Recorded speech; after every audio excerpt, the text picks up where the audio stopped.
Welcome to episode 99 of Anchored in Education. I'm E. Scott England, and Anchored in Education is the podcast dedicated to all things education. Educators across the world routinely engage in conversations surrounding fundamentals, concepts, and new ideas that improve this great profession. Sometimes we agree, other times we disagree. But at the end of the day, we are all anchored in education. Nothing can make or break a good lesson than student behavior. I can think of many times early on in my career where I gave too much attention to one area while neglecting the area of student engagement. This, at times, led to unfavorable consequences for my lessons as I had to navigate between disruptions and other disturbances in the classroom environment. Classroom management is really something that has been discussed for decades. In fact, at various times in the last episodes of Anchored in Education, we've discussed it as well. But I always come back to it for several reasons. First, it is a critical component in finding success in the classroom. Second, I find that many bring unique approaches for how to find success in the classroom. And that is true for my guest today, Scott Ervin. He has authored the ASCD published book, The Classroom Behavior Manual: How to Build Relationships with Students, Share Control, and Teach Positive Behaviors. Scott can be found all over the country working with educators, as well as the work he is beginning to do with higher education institutions to help teach pre-service teachers the necessary skills to find success in their classrooms. Scott, welcome to Anchored in Education today. Thanks, Scott. Appreciate being here. We're excited to have you here to talk a little bit more about, classroom management, behavior, all of these things. But before we do, we'd like to find out a little bit more about you and how you became anchored in education. I think it was when I was a little kid. I mean, I'm probably thinking about 7 or 8 years old. Wow. I think I was a pretty thoughtful kid. I thought probably too much about things. Yeah. And I got kind of obsessed with the civil rights movement. Oh. I don't know if you remember the old PBS Eyes on the Prize documentary series. We had the old VHS tapes, and it was all about the American civil rights movement. And I think I probably watched the entire 16-hour series. I probably watched the entire thing 8 times. Oh, wow. And I just was obsessed with the idea of injustice. I was obsessed with the idea of the amount of suffering that people went through. And I was obsessed with the idea of helping people. The first, besides NBA basketball player, the first thing I ever wanted to be was a civil rights leader. Wow. My heroes were Martin Luther King, Malcolm X, Stokely Carmichael. And so that's kind of where I came from as far as just intellectually as a person, as a little kid, just thinking that way. And then just that evolved over time I was always thinking, how do I help the most people who need the help the most?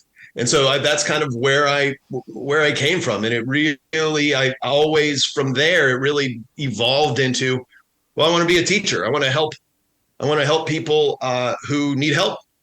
And that's really where it came from. I always wanted to teach third grade. I had a terrible, I would say abusive third grade teacher. And I didn't want other kids to suffer like that. I was a kid who suffered from, and I don't even want to say suffered from, but I had what people call anxiety. I had certainly an attention problem, and saw a lot of suffering in myself, and I didn't want people to suffer that way. So went into education and became an elementary school teacher. Your story of talking, when you talk about obsessed, it really kind of gets into what we're talking about today, of the different things of when we talk about students that need the most help. A lot of times it's the ones with the most challenging behaviors. And so we're going to talk about those challenging student behaviors, and more importantly, how can we prevent negative behaviors while creating positive environments? And so You wrote a book on this very thing. It's titled The Classroom Behavior Manual: How to Build Relationships with Students, Share Control, and Teach Positive Behaviors. Now, to me, it sounds like an all-encompassing book. I'm hoping you can share with listeners, what could they expect when they pick this book up? Well, yeah, it really is as close to comprehensive as a book about behavior can be. And I wrote the book simply because it didn't exist already. Okay. I remember thinking with that same thing, how do I help the people the most, who need the help the most, the best? And then I added the best way I know how. And I when asking that question, I thought I need to go and find the person, somebody with a doctorate, somebody at a university who really, really knows the most about this stuff. I need to study that stuff. I need to teach it to other people. Yeah. And what I found was that person doesn't exist. Truly, the person does not exist. The person who is able to teach me exactly how to prevent, like you said, prevent negative behaviors, because clearly we want to spend our time preventing whenever we can, mitigate negative behaviors that really don't need any consequences or real painstaking responses. And then how do I actually respond and use consequences to teach those positive behaviors that literally does not or did not exist, which is, of course, mind-blowing, right? I mean, and so it was just, and I went through a period of real anger about that. Like, how is this possible? Right. I want to work with kids who really need me, and these behavior issues exist. We all know they exist. Kids have been around forever. Teachers have been around forever. Professors who teach teachers to teach have been around forever. Why does this not exist? And so over the course of many, many years, over the course of 20 years, I accumulated really a comprehensive set of procedures and strategies to be able to prevent as many negative behaviors as possible, built by building relationships and sharing control, and then mitigating those negative behaviors with what we call GGIs, or gentle guidance interventions. Yeah. Those low-level behaviors that really don't need learning opportunities or consequences, as most people call them. And then how do we, when all of that fails, when 99% of our effort goes towards prevention through strategic noticing, through relationship building procedures, when the mitigation fails, those gentle guidance interventions, then we do what we call delayed learning opportunities, whereby we'll teach a positive behavior, either by having the child practice that positive behavior or teaching them to be more responsible by having them solve the problem that they caused by something restorative, something that fixes the problem that they caused.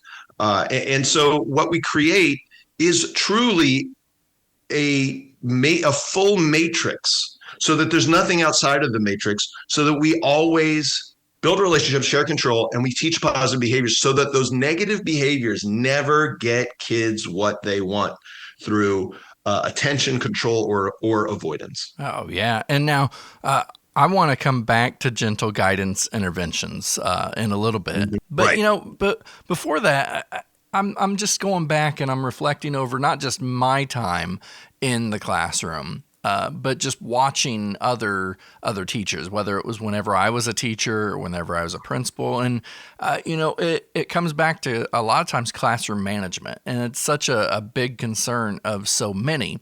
And, so I'm looking, we have courses on classroom management in our educator prep programs, but these courses, to me, they generally lack consistency from program to program. And, often we have instructors who say, it worked for them, or that's how discipline was back in the day.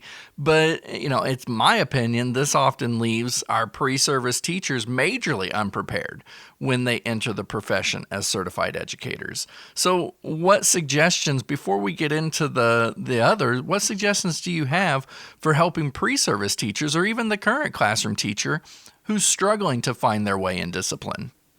I'm so glad you asked that. Right now, it's an impossible situation.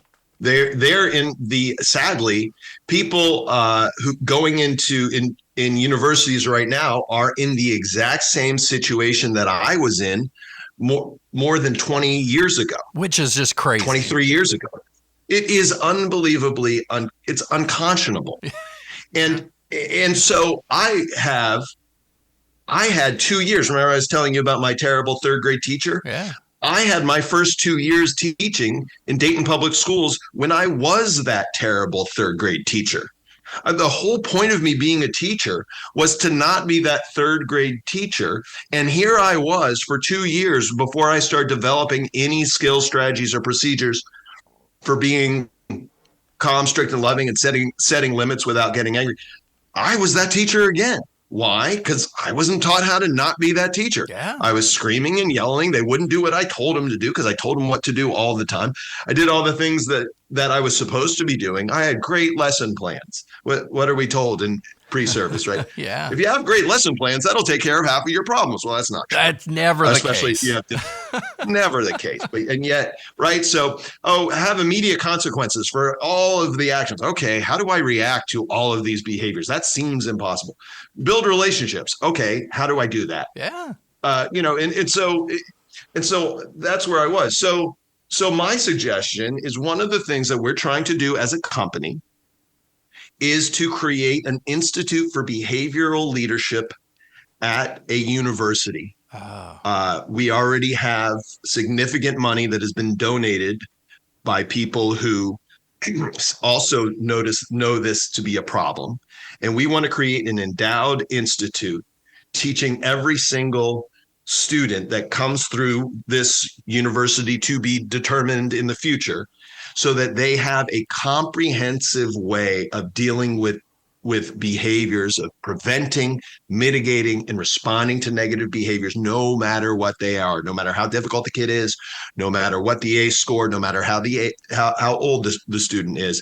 How do we make those negative behaviors non-functional? How do we build relationships, create those fantastic environments, and share control with kids who desperately need healthy control? Wow. So we're going to do that. We've been talking to universities about this. We have a few universities who are extremely interested. And that is I just talked to somebody or emailed someone this morning about somebody who is interested in this, who is getting her PhD currently and wants to work with us. So that's a longer term goal. The short-term goal, the short-term solution to this problem is going to sound very self-serving, and that is you have to buy my book. Right. Yeah. I mean, it has to, because otherwise the question is, how can young teachers and student teachers be successful with behavior management without having any strategies or procedures for behavior management? Just to simplify more, the question is, how can someone be good at something that they're not taught to do? Right, exactly. You can't. The answer is, I don't know, by magic. And I mean, maybe there are. I certainly am not one of these teachers, witnessed my first 2 years teaching. Maybe there are magical teachers who just have some kind of, and this really is kind of the trope of what a teacher is supposed to be, right? I mean, it comes from Hollywood and television shows about, the dangerous minds and right. Stand and Deliver and, all of these where it's supposed to be some magical teacher who does magical things and reaches the tough kid and through, like some kind of magical experience, when really that's not how it works. Yeah, no. It doesn't matter how much you care, right? It doesn't matter how much you care if you don't know what to do. I love it. And you talk about the book. And so, and I'll say this again at the end, we're going to put a link to the book on today's episode page. So as we talk about this, listeners can go and check out our episode page and find a link to get that book. Now, we've teased the GGIs a lot, the gentle guidance interventions. Mm-hmm. And I'm going to tease it once again because we're not quite there. I want to shift for a moment to you'd briefly talked about it, but you call them impossible choice classrooms. And so these often include two options: ignoring the behavior, we've all been there, or making a declarative statement that the behavior should stop. And again, we've all been there. But each of these have their own problems. So, would you That's care right. to take us a little deeper into the problems with impossible choice options that I've mentioned here before we get into the GGIs? Yeah, absolutely. So like you said, we've all been there, right? We've all been in a situation where we don't want to poke the bear, Right. right? So, you're in what's poking the bear? You're in your 8th grade history, American history classroom, and you've got a kid, you've got 25 students, you've got one kid who that if you tell him to stop doing things that he's doing who are negative behaviors that are disruptive, right? That are not things that are horribly disruptive, but really do cause problems for you and for other students. Yeah. And for any other student, you use a really simple traditional discipline tactic of making a demand, right? And it doesn't have to be an angry demand. Right. So something such as whispering while you are instructing. For 24 of those students, you would simply say, hey, be quiet, right? And it would quote unquote work. Right. But we go back to, it'll make them dislike you, dislike school, and get you back with passive aggression later. But at least it'll stop the behavior. But not for the bear. For the bear, if we were to say, hey, quiet, we know that kid's going to explode. Yeah. Because that kid has a very high control need, probably created by significant, or perhaps at least created by significant trauma, right? He or she has had control taken away from him arbitrarily. So he needs a ton of control. It's why he's whispering in the first place, right? Sure. And so he needs a ton of control. So you're looking at a situation where if I make a demand, I'm going to take a ton of control away from him in front of his friends. And his whole self concept revolves around being the bad kid, being the tough kid. And he's not going to let you as a teacher take away that control and challenge his self concept. Right. So he does act out immediately. So what do? We go to the second part of the impossible choice. Instead of making a demand, maybe we ignore it, thinking this, and you lie to yourself and you say, if I ignore this, maybe it'll go away, right? Mm-hmm. And it could be whispering, it could be poking a kid under the table, it could be standing up when he's not supposed to stand up, wandering around. It could be a lot of things. But we know that ignoring doesn't work either, right? Because if the kid wants attention and control, well, what's he going to do? It's just going to get worse. Yeah. Right. He's going to get worse. And then you're going to get frustrated. And then you will end up ignoring more, or you'll make the demand. So you we've poke gone the bear. Full circle. Yeah. Exactly. And most of us have been in the situation where we've ignored the thing that we wouldn't ignore with any other kid. And then with our ignoring of that behavior, we're tacitly approving of it. So then some of the other 24 kids start using that behavior. And then we look like a total hypocrite when we say, hey, stop it. And then the kid understandably goes, wait a second, you're ignoring it from this guy. Why am I not allowed to do it? Right. And they have a good point in that situation. Sure. Oh, yeah. And now let's go more into GGIs right now, the gentle guidance interventions, because as you say, these are these are alternatives and I love them.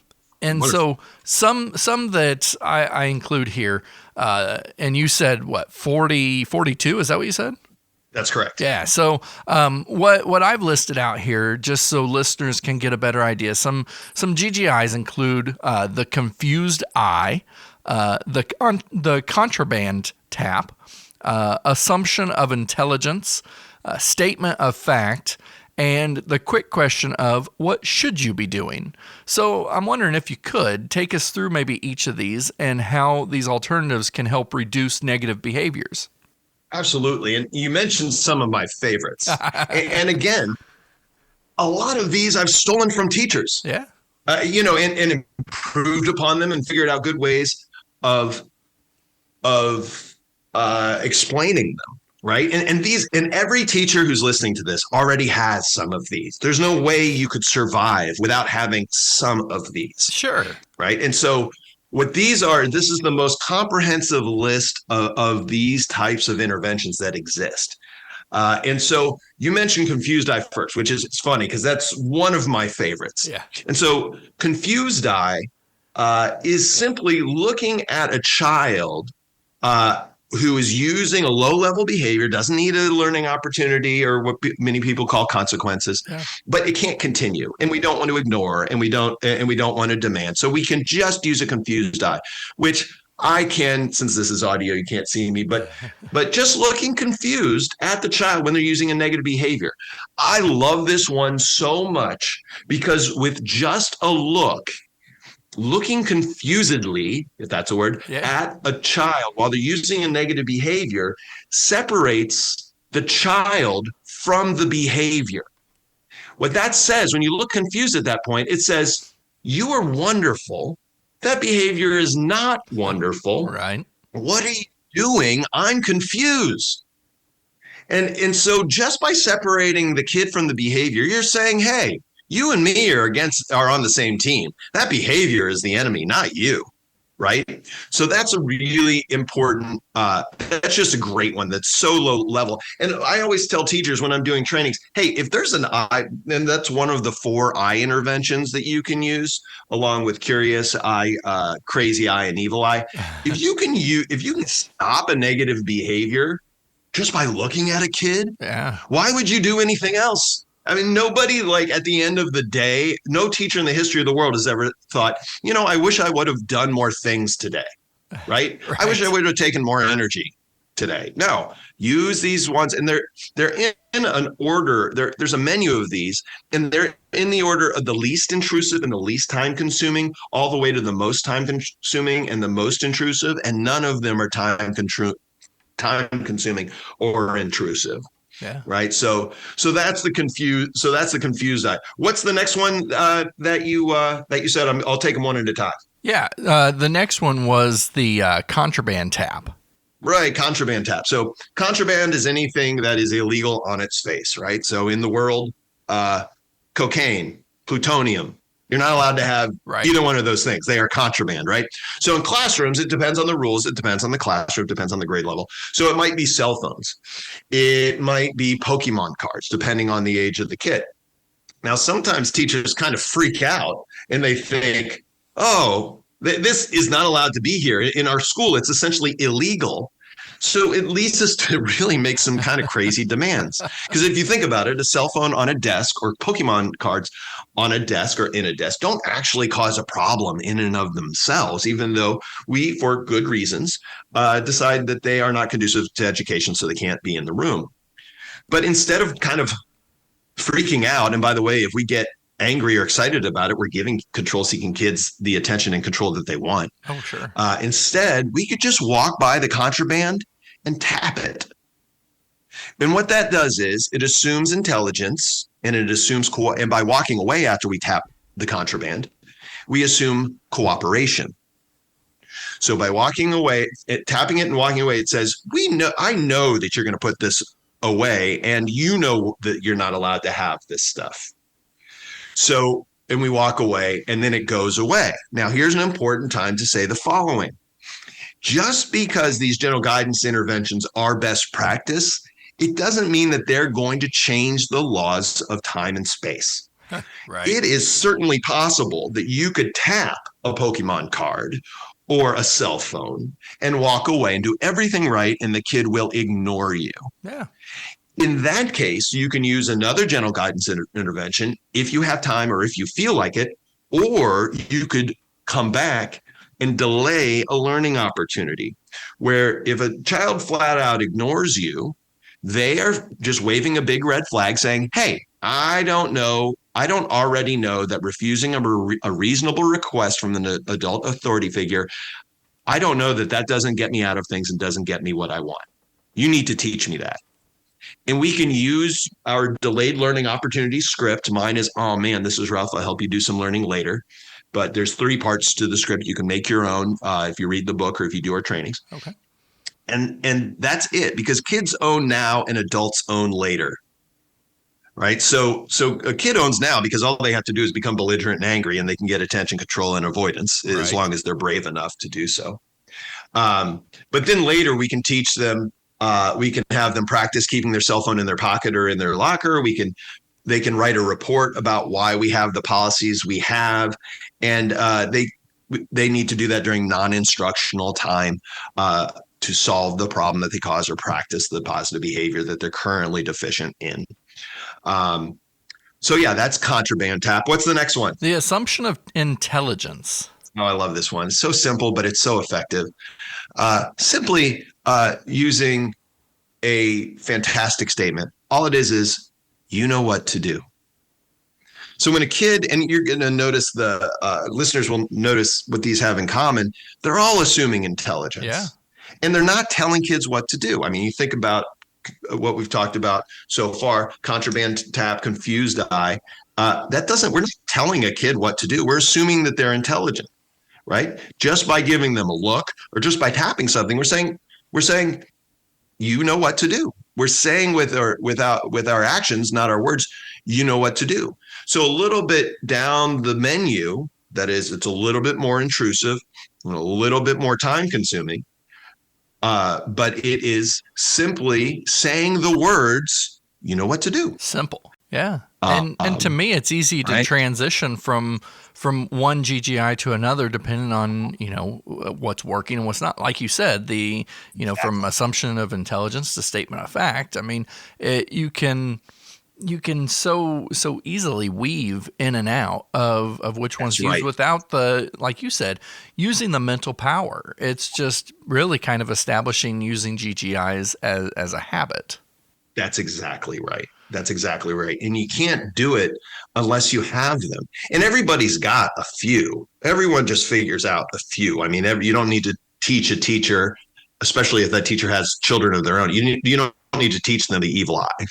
Everybody kind of has that one. Right. But you may need to teach them the crazy eye or confused eye or contraband tap, problem statement, any of the other ones that you're talking about. I love it.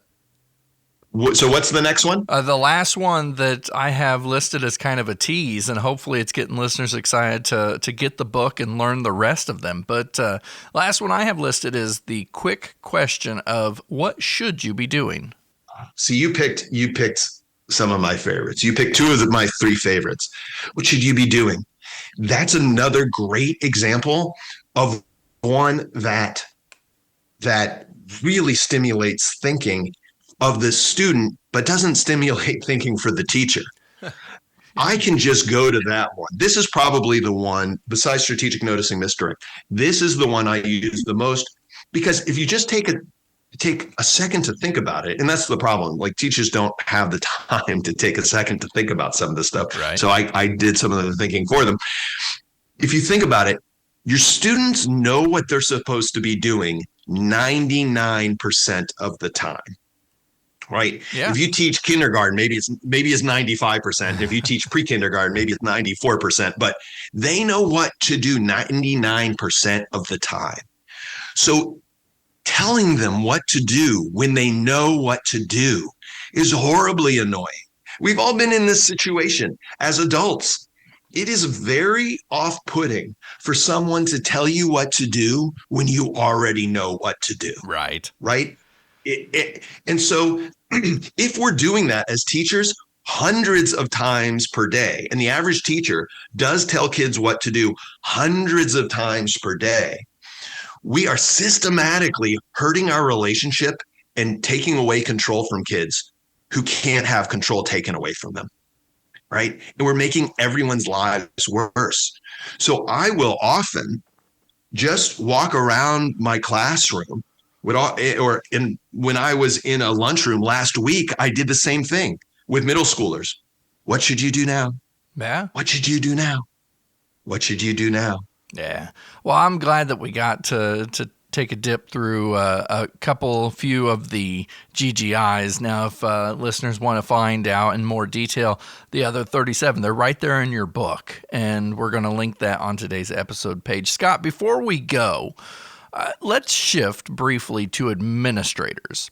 So, building and district leaders, in my opinion, should be keeping a pulse on challenging student behaviors. After all, that is part of creating a safe and calm building environment. But sometimes, and trust me, I've been here as a building and district leader, as I'm sure you have as well, it is necessary to have a difficult conversation with a veteran teacher who is struggling or maybe refuses to adapt to better practices. So, how do you recommend approaching these delicate conversations? What a wonderful question. So the first thing is they have to have the resources necessary to be successful.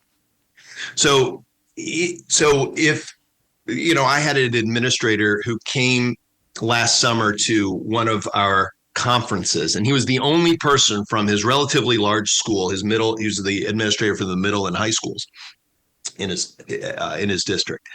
And he said, I'm the only one here he said, this is wonderful. Every teacher needs this.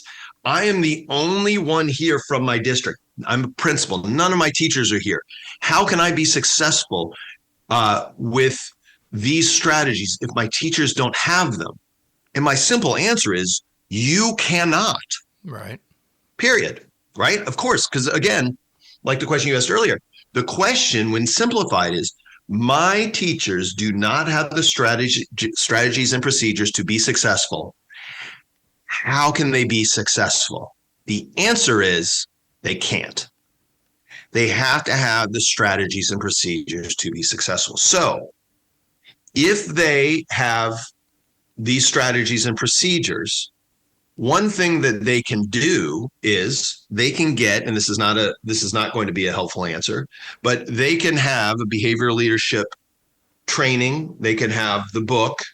They can have even coaching where we come and we coach them. And that is a reasonable answer to the question so that they can be successful.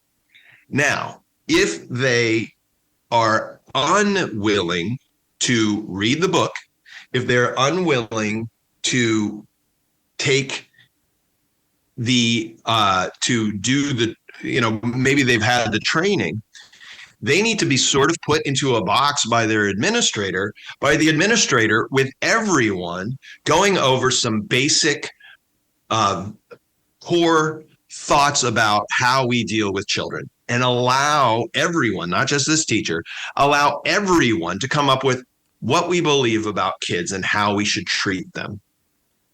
Once that is done, we can say to the teacher, we as a school have decided that we are going to treat kids the following ways. And it can be, and we actually have something that we do with that, where we give teachers the choice on how we're going to treat kids.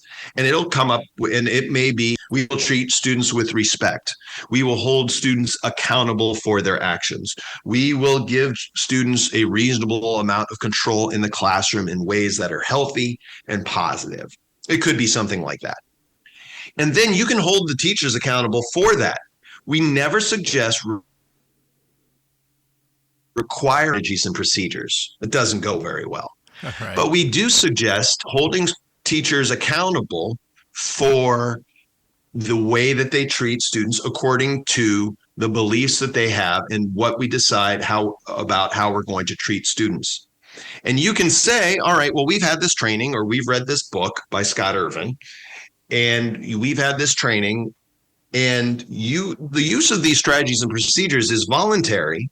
However, you're not allowed to treat students badly, or we've decided we're not going to argue with students. Now, Scott taught you a way that we all agreed was 100% effective in not having arguments with students, right? Remember how we talked about how for 18 years, Scott hasn't had an argument with the student. We all agreed that it's 100% effective 100% of the time. That's something you could use. If you don't want to use it, you have to come up with your own, because you're not allowed to argue with kids. We have this in our list of things we feel about kids. Right. And this is not a satisfying answer for an administrator, that teacher's just going to have to fail until they are able to live up to the belief structure that the school has determined on their own, teachers have created on their own. Until they're able to live up to that, and then we might have to start the process that we do for teachers who don't live up to the values that the school or the district finds to be important, and go through that process. But the key is not to make the use of specific strategies and procedures mandatory, because teachers, like students, don't like to be told what to do and will act out with some form of aggression, whether it's passive or overt, when they're told what to do. Well, and that's why I've loved today's conversation on dealing with challenging behaviors, and especially talking about the book, because teachers aren't a fan of being told what to do, but I am a firm believer that teachers, do love to learn how they can take control, and you provide that autonomy if they pick up the book, The Classroom Behavior Manual, How to Build Relationships with Students, Share Control, and Teach Positive Behaviors. Again, the link to the book is on today's episode page. Scott, thank you so much for joining us on Anchored in Education today. Thanks, Scott. This was really, really great. There's nothing two Scotts can't do when we work together as a team. Love it. Now, you can find Scott on most major social media outlets. I'll tell you what, if you head over to my website, escottengland.com, click on the podcast tab at the top, you'll find a link to today's episode where you can read more about Scott, as well as find links that will find him online. And don't forget, you know what's coming. Subscribe to Anchored in Education on whatever platform you get your podcasts. Today, I've also included a link where you can find Scott's book. We've covered only a small part of what he has written about, but I'm hoping it has piqued your interest. One reason I've enjoyed working with Scott on this episode is that his strategies are not only practical, but they are effective as well. Over the years, I believe I have improved greatly in the area of classroom management, but it came through trial and error. Some of those trials, not always going favorably. Finding success in our classrooms, especially early on, is critical for teachers. We need to make sure we are providing them with the supports they need. In a conversation I had with Scott following this episode, we talked about how higher education teacher prep programs need to include more when it comes to this topic. Now, I've taught elementary classroom management for universities before, so I know there are programs out there that have designed courses surrounding it. But I think we sometimes overemphasize the teaching of lessons while glossing over what really gets the most out of our teaching: student behavior. I'm simply arguing that we should not just acquiesce student behavior as something that will eventually come to us, or that some students are just too difficult. Those are both false narratives. Building relationships, teaching positive behaviors, those are some of the foundations that keep good teaching anchored in education.